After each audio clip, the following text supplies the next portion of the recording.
Afternoon, everybody, and welcome to another Business Spotlight interview. And again, we have a great treat for us this afternoon. A man of great experience and lots of stories, I think. We've got Martin from White Label Resources. Martin, tell us all about your business. Oh, good afternoon. Nice to meet you.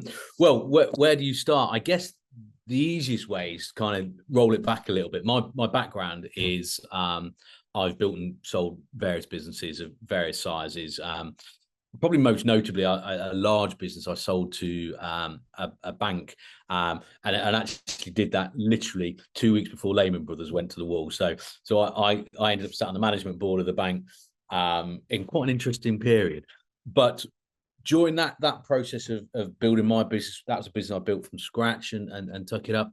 I kind of got my head around the fact that as SME owners, one thing's for sure, doesn't matter what field we're in, we need a bank manager, an accountant, and a lawyer.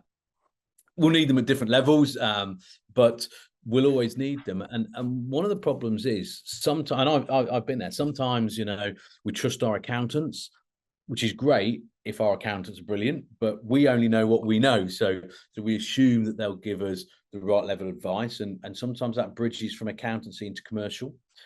Lawyers, they're expensive. By the time you sat down and had a cup of tea, you sat there thinking that's just cost me 150 quid.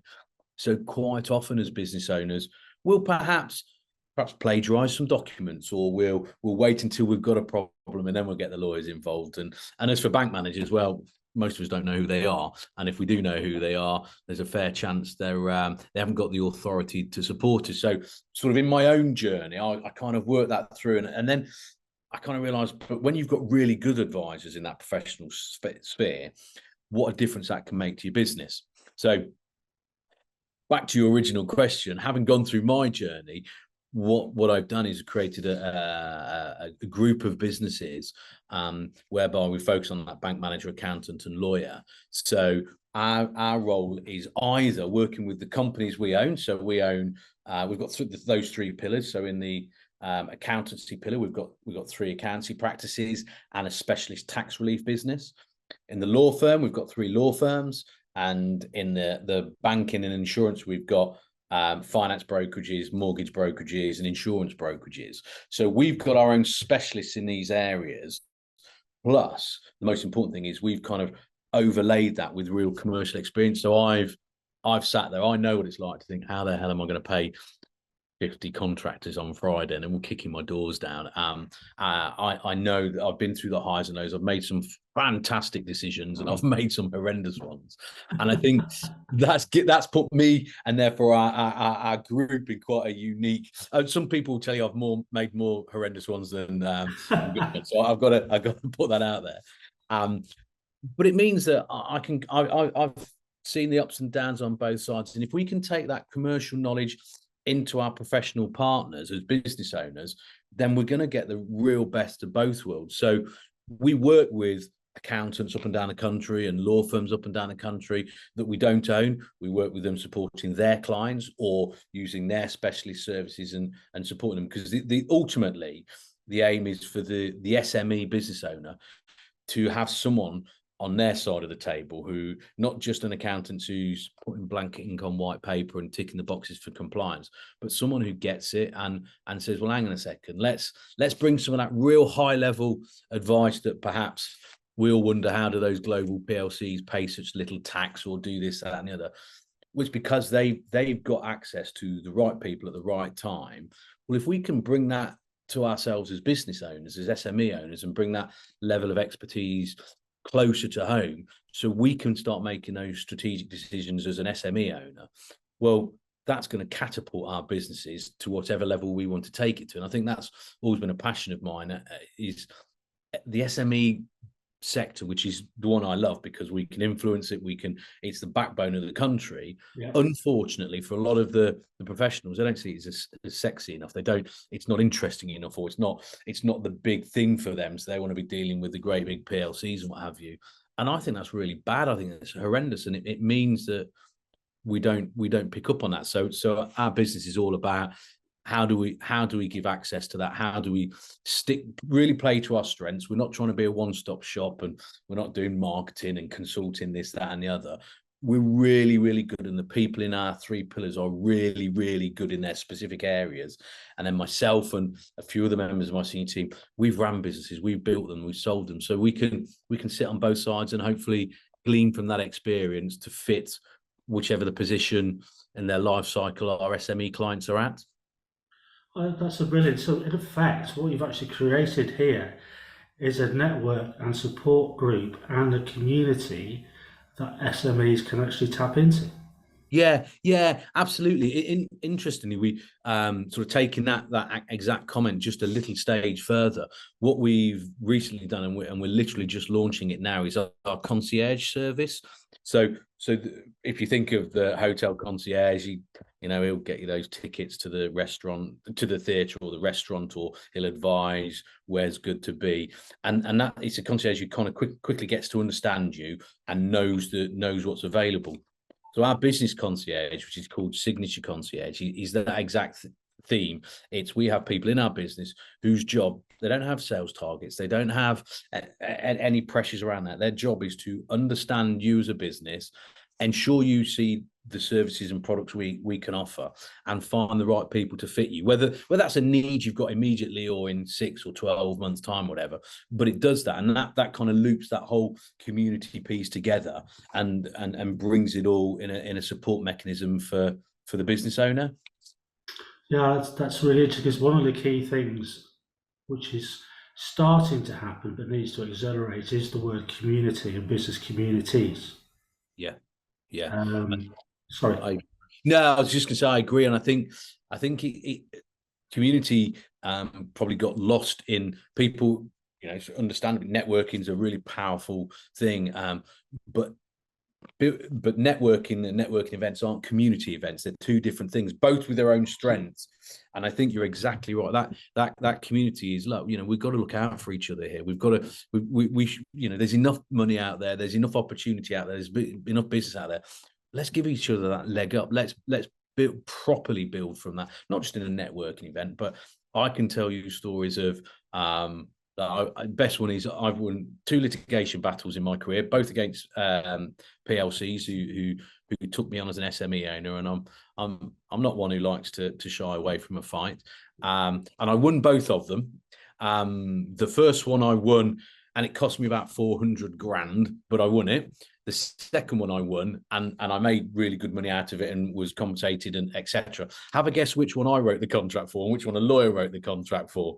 And it's lessons like that we need to be sharing in our community that says, look, I'm a bright chap, but I'm not a lawyer. So why did I think I could do my own contracts as a lawyer? And I've got some very real experiences and life stories I can discuss with clients and that's what you do in a community, isn't it? You sat down in the pub and you're asking each other how your day's been, and inevitably someone leans over and goes, I wouldn't have done that way, mate. I'd do this, or whatever it may be. That's exactly what we should be doing commercially, I think. No, it's really good. It's a great share. That's absolutely great share. So, you've had your own business. You've obviously got another business. Is this in your DNA?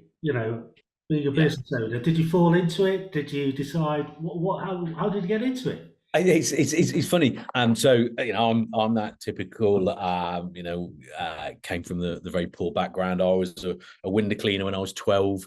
Unfortunately, my father was relatively lazy. So I was never going to be that person. So as a young person, I remember being at school thinking, I'm going to learn how to run a business. That's going to motivate me. I'm going to build that. So I always wanted it, but I left school at 16. I went to work for a couple of companies, very quickly got some promotions and was fast tracked. And I worked for PLCs, I worked for GE and places like that. So I never lost my desire to do that. But what I found myself in a very fortunate position to very quickly learn within those sorts of environments. And it helped me get a really good foundation for, look, sometimes we'll talk to our clients and they go, oh, well, that's for big businesses to do that. No. You don't have to spend millions doing that. But you know what?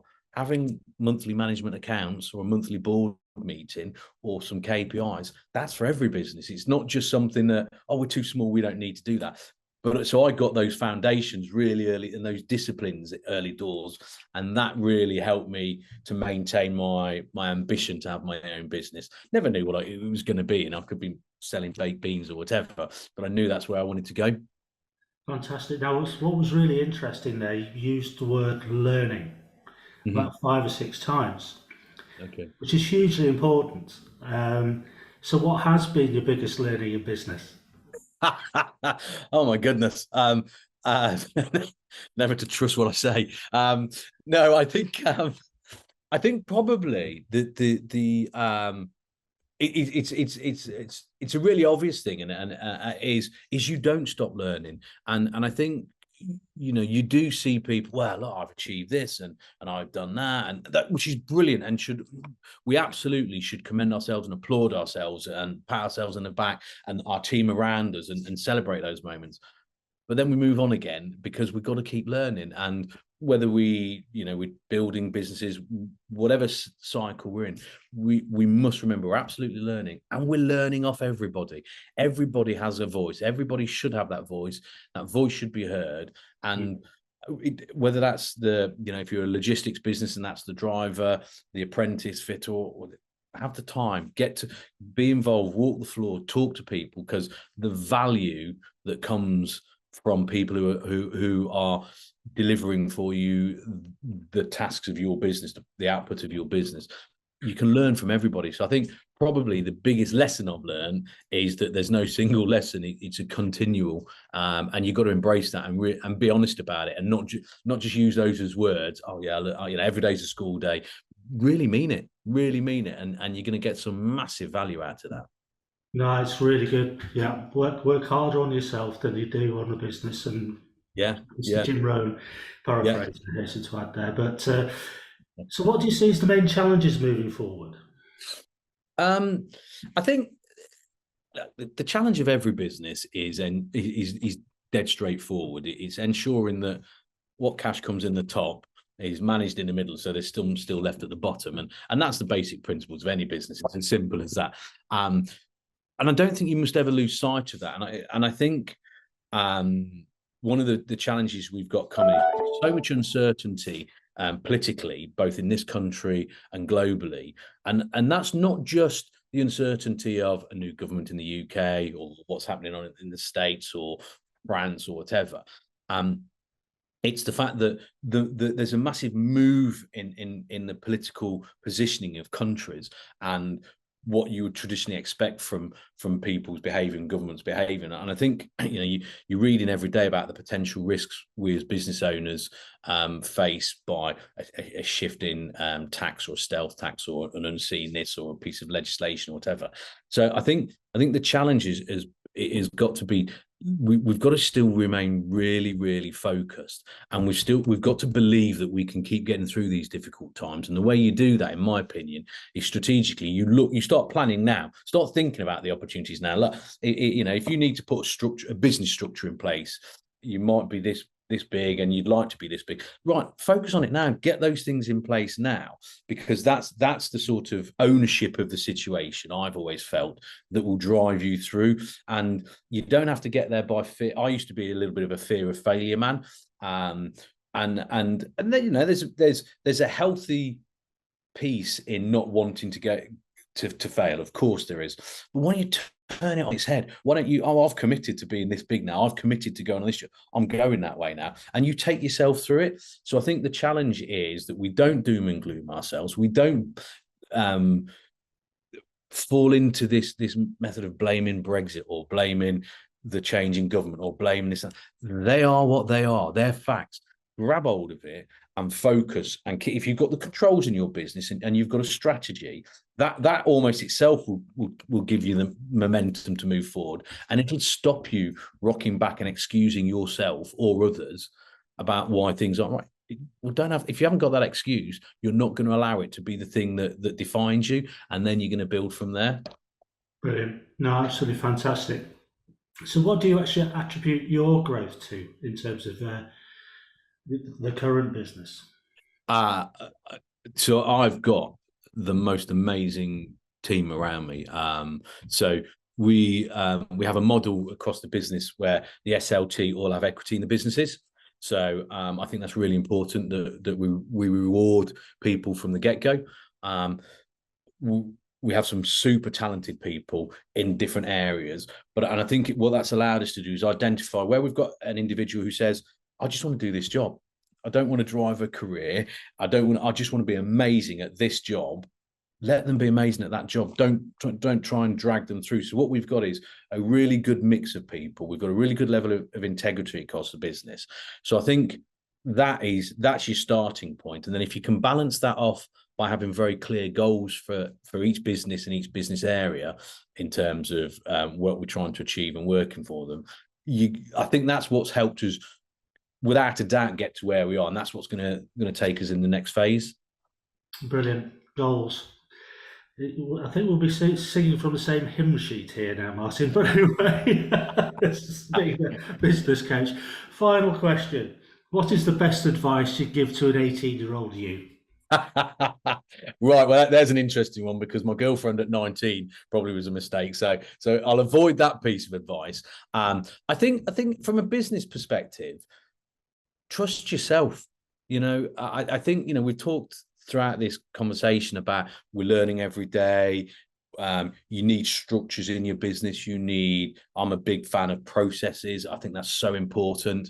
But that's about stuff that you either gain through experience or by talking to people. And I think you must do that. But I think you've got to trust yourself. You've got to back yourself. And that's not, yeah, of course, it's a level of ego and arrogance, because that's important. You need a certain level of that. But it's not about that. It's about backing yourself and going, no, I've got this. I've got this. That makes it easier for them to go and ask advice and talk to people, because if you trust yourself and as people would say, you love yourself enough, or whatever the phrase may be, if you've got that confidence in yourself, you don't mind going and asking advice. You don't mind sitting and taking a deep breath, because I've got this. I've got me. I back me. I'm not going to be put off by the 101 people who tell me why I can't achieve it, why I'll fail, why I'll never be this.